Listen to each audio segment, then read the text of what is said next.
চতুর্থ শ্রেণী প্রাথমিক বিজ্ঞান। তো আজকে আমরা সমাধান করব অধ্যায় 11। ঠিক আছে, তো পুরো অধ্যায় 11তে যা যা আছে সব কিছু একটি ভিডিওতে সমাধান করব। আর আগের ভিডিওতে কিন্তু আমি 138 পৃষ্ঠার সমাধান দেখিয়েছি, দেখে নিও। তো চলো আমরা কি কি সমাধান করব দেখাই। তো প্রথমে সমাধান করব 139 পৃষ্ঠার এই ঘরটি। ঠিক আছে,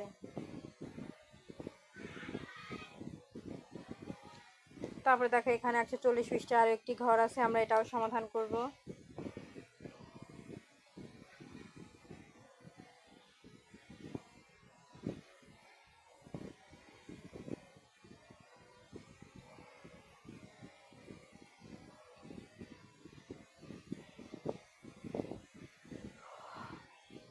তারপরে দেখো শুধু রিডিং আর রিডিং, আমরা স্ক্রল করে নিচে চলে যাব।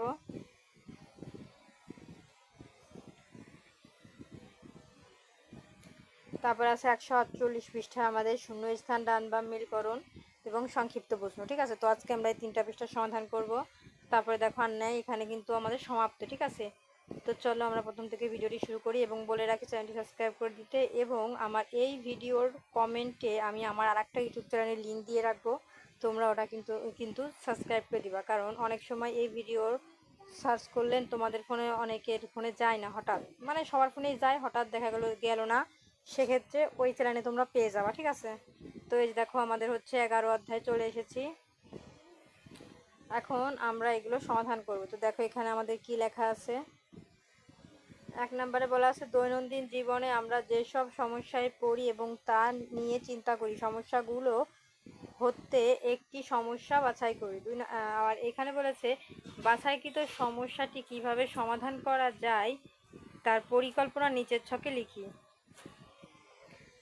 মানে আমাদের দৈনন্দিন জীবনে যেসব সমস্যা সেগুলো আমরা এখানে লিখবো। ঠিক আছে, এই যে সমস্যা লিখবো এবং সমস্যা সমাধানের পরিকল্পনা কি সেই সমস্যা আমরা এখানে লিখবো। ঠিক আছে, তো চলো আমরা এটা উত্তর দেখে নিই।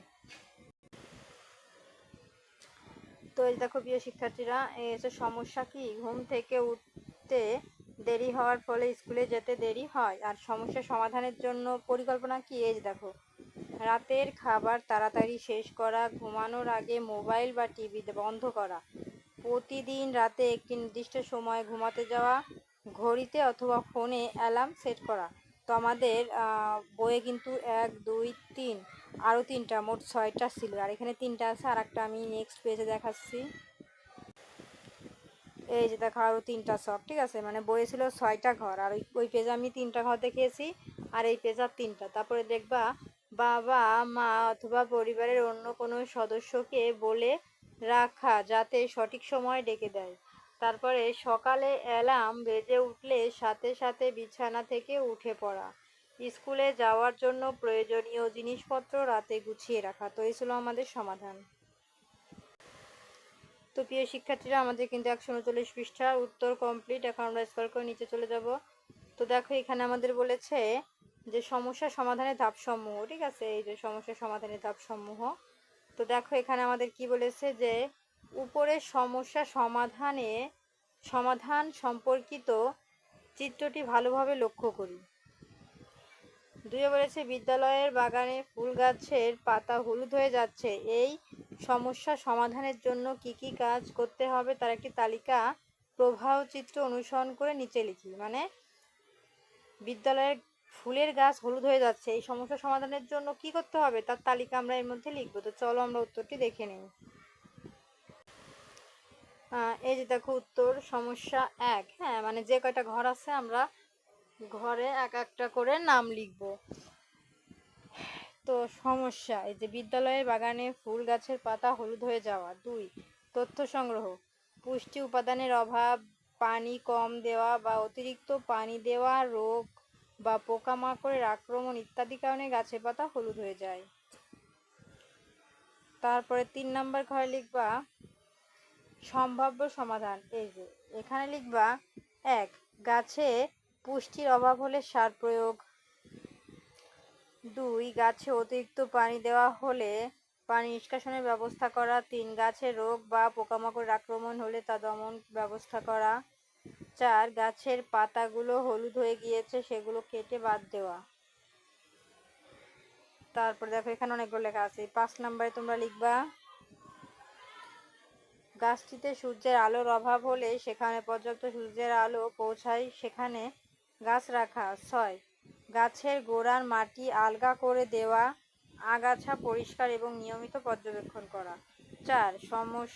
সমাধান নির্বাচন ও বাস্তবায়ন। গাছের পাতা হলুদ হওয়ার জন্য যথাযথ সমস্যা নির্বাচনের মাধ্যমে সমস্যাটি সমাধান করতে হবে। 5. সমাধান মূল্যায়ন ও সতর্কতা। ভবিষ্যতে যাতে এই ধরনের সমস্যা না হয় সেজন্য নিয়মিত গাছের পরিচর্যামূলক কাজ করতে হবে। তো এই ছিল সমাধান।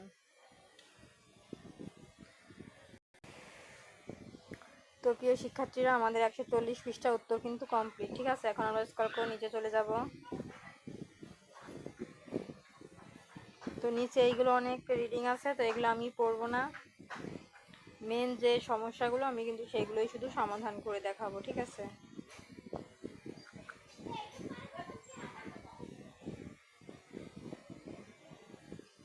তো এখন আমরা চলে এসেছি অনুশীলনী। ঠিক আছে,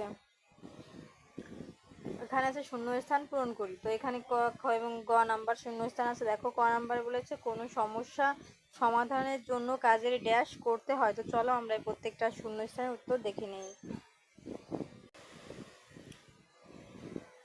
প্রিয় শিক্ষার্থীরা, দেখো ক নাম্বার আছে কোনো সমস্যা সমাধানের জন্য কাজের উত্তর হবে পরিকল্পনা করতে হয়। খ নাম্বারে বলেছে স্কেচের একটি কার্টুন চরিত্র হলো স্প্রাইট। গ নাম্বার প্রশ্নে বলেছে স্ক্রিপ্ট এলাকায় বিভিন্ন ব্লক কোড ধারাবাহিকভাবে সাজানো হয়। তো এই ছিল আমাদের শূন্যস্থানের উত্তর। তো প্রিয় শিক্ষার্থীরা, আমাদের শূন্যস্থানের উত্তর কিন্তু কমপ্লিট। এখন আমরা চলে যাব বাম পাশের থেকে ডান পাশের বাক্যাংশে মিলকরণ। তো চলো আমরা এটার উত্তর দেখে নিই কোনটার সাথে কোনটা মিলে। তো দেখো এখানে বলেছে স্টেজ বা মঞ্চ, উত্তর হবে কি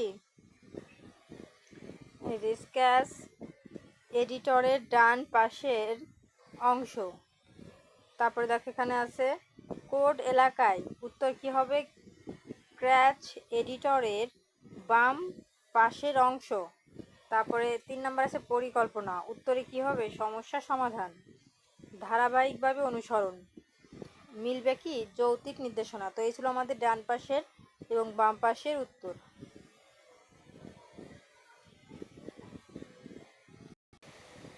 তো প্রিয় শিক্ষার্থীরা, আমাদের ডান বাম মিলকরণ কমপ্লিট। এখন চলে যাবো আমরা সংক্ষিপ্ত প্রশ্নে। এখানে ক আর খ দুইটা আছে। ক নাম্বারে বলেছে সমস্যা সমাধানের ধাপসমূহ কি কি, খ নাম্বারে বলেছে স্ক্র্যাচ কি। তো চলো আমরা দুটি প্রশ্নের উত্তর দেখে নিই।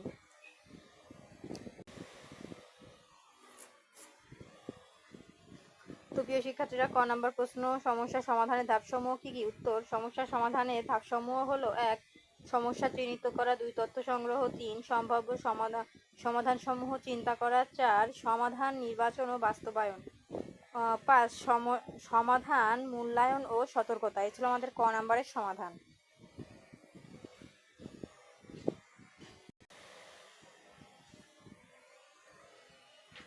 এখন দেখো খ নাম্বার প্রশ্ন স্ক্র্যাচ কি, উত্তর স্ক্র্যাচ হলো শিশুদের ব্লক কোড ভিত্তিক একটি জনপ্রিয় প্রোগ্রাম। এই প্রোগ্রামের মাধ্যমে আমরা ব্লক কোড ব্যবহার করে বিভিন্ন ধরনের খেলা, অ্যানিমেশন, ভিডিও, ছবি ইত্যাদি তৈরি করতে পারি। তো এই ছিল আমাদের খ নাম্বারের সমাধান। প্রিয় শিক্ষার্থীরা, আমাদের 3 নম্বরের সংক্ষিপ্ত প্রশ্ন কমপ্লিট। চলে যাব 4 নম্বরের বর্ণনামূলক উত্তর প্রশ্ন। তো ক নম্বরে বলেছে স্ক্র্যাচ এডিটরের কার্যাবলী বর্ণনা করি। তো চলো আমরা ক এবং খ এর প্রশ্ন পড়ি ও উত্তর দেখি। তো যেহেতু এটা বর্ণনামূলক প্রশ্ন একটু বড় হবে, ঠিক আছে, আমি পড়ে দিই, তোমাদের ছোট করে দিব, সমস্যা নাই। তো দেখো এখানে প্রশ্ন ছিল, আমি তো আগেই বলেছি, আর উত্তর হবে ক্র্যাশ এডিটর হলো একটি প্রোগ্রামিং পরিবেশ যেখানে ব্লক যুক্ত করে সহজেই প্রোগ্রাম তৈরি করা যায়। এডিটরের 3টি অংশ বা উপাদান রয়েছে, যেমন কোড এলাকা, স্ক্রিপ্ট এলাকা, স্টেজ বা মঞ্চ। কোড এলাকা হচ্ছে ক্র্যাশ এডিটরের বাম পাশের অংশ, যেখানে নানা ধরনের ব্লক কোড থাকে। ব্লক কোড ব্যবহার করে বিভিন্ন ক্র্যাশ প্রোগ্রাম, স্প্রাইট ও দৃশ্যপট নিয়ন্ত্রণ করা হয়। ভিন্ন ভিন্ন ধরনের কাজের জন্য ভিন্ন ভিন্ন ব্লক কোড ব্যবহার করা হয়, যেমন গতি ব্লক কোড, স্প্রাইটের গতি পরিবর্তন করে। তো তোমরা চাইলে যারা ছোট করে লিখতে চাও এই করে পর্যন্ত দিয়ে দিবা। এইটুকু লিখলেও কিন্তু একেবারে ছোট হয় না, বেশ বড়ই হয়, ঠিক আছে। আর যারা আরও বড় করে লিখতে চাও আমি তোমাদের নিচে আরও দেখাই। তারা আরও বড় করে যদি লিখতে চাও লিখবা যে নিয়ন্ত্রণ ব্লক কোড বিভিন্ন শর্ত যাচাই ও লুপের জন্য ব্যবহৃত হয়। নির্দিষ্ট কাজ সম্পূর্ণ করার জন্য এডিটরের মাঝখানে স্ক্রিপ্ট এলাকা বিভিন্ন ব্লক কোড পর্যায়ক্রমে সাজানো হয়। সাজানো ব্লক কোড অনুসারে কাজটি এডিটরের একেবারে ডান পাশে মঞ্চে দৃশ্যমান হয়। এভাবে স্ক্র্যাচ এডিটরের সাহায্যে নানা ধরনের খেলা, অ্যানিমেশন, ভিডিও ইত্যাদি তৈরি করা যায়। তো আমাদের ক নাম্বার প্রশ্নের উত্তর কমপ্লিট। এখন চলে যাব আমরা খ নাম্বারে। দেখো খ নাম্বার প্রশ্নে আমাদের কি বলেছে, স্প্রাইটকে কয়েক ধাপ এগিয়ে সামনের দিকে এগিয়ে নেওয়ার জন্য কি করতে হবে? উত্তর, স্প্রাইটকে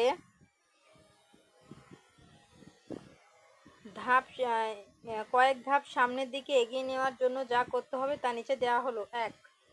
প্রথমে স্ক্র্যাচ এডিটর চালু করতে হবে। এডিটর চালু করলে মঞ্চে একটি স্প্রাইট দেখা যাবে। 2. কোড এলাকা থেকে ঘটনা ক্লিক করে ব্লক কোডটি টেনে স্ক্রিপ্ট এলাকায় নিয়ে আসতে হবে। তো তোমরা সেটা ছোটো করে লিখতে পারো, আমি তোমাদের ছোটো করে দিব, সমস্যা নাই। 3. একইভাবে গতি ক্লিক করে ব্লক কোডটি স্ক্রিপ্ট এলাকায় এনে পূর্বের ব্লক কোডটির সাথে জুড়ে দিতে হবে। তো তোমরা চাইলে এই 3 নাম্বার পর্যন্ত উত্তর দিতে পারো। এটাও এই 3 নাম্বার পর্যন্ত লিখলেও অতিরিক্ত বড় হয় না, মানে অতিরিক্ত ছোট হয় না, এই এতটুকু লিখলেও হবে। আর যারা আরও বড় করে লিখতে চাও তারা এই যে 4 নাম্বার এবং 5 নাম্বার দিয়ে দিবা, ঠিক আছে। এই যে 4 নাম্বার, ধাপ পরিবর্তন কর, ব্লক কোডটি সাদা অংশে ইচ্ছামতো ধাপ সংখ্যা বসাতে হবে। 5. মঞ্চের উপরের দিকে সবুজ পতাকায় ক্লিক করে স্প্রাইটকে সামনের দিকে নেওয়া যাবে। যারা বড় করে লিখতে চাও তারা এই 4 আর 5 নাম্বার দিয়ে দিতে পারো। তো প্রিয় শিক্ষার্থীরা, আমাদের 4 নম্বরে 12 নম্বর প্রশ্ন ক এবং খ নম্বর উত্তর কমপ্লিট। তো আজকের মতো এই পর্যন্তই, এখানে আর নিচে নাই, এটাই সমাপ্ত। তো পরবর্তীতে অন্যান্য সাবজেক্টের সাজেশন বা ভিডিও দেখার জন্য অবশ্যই সাবস্ক্রাইব মাই চ্যানেল।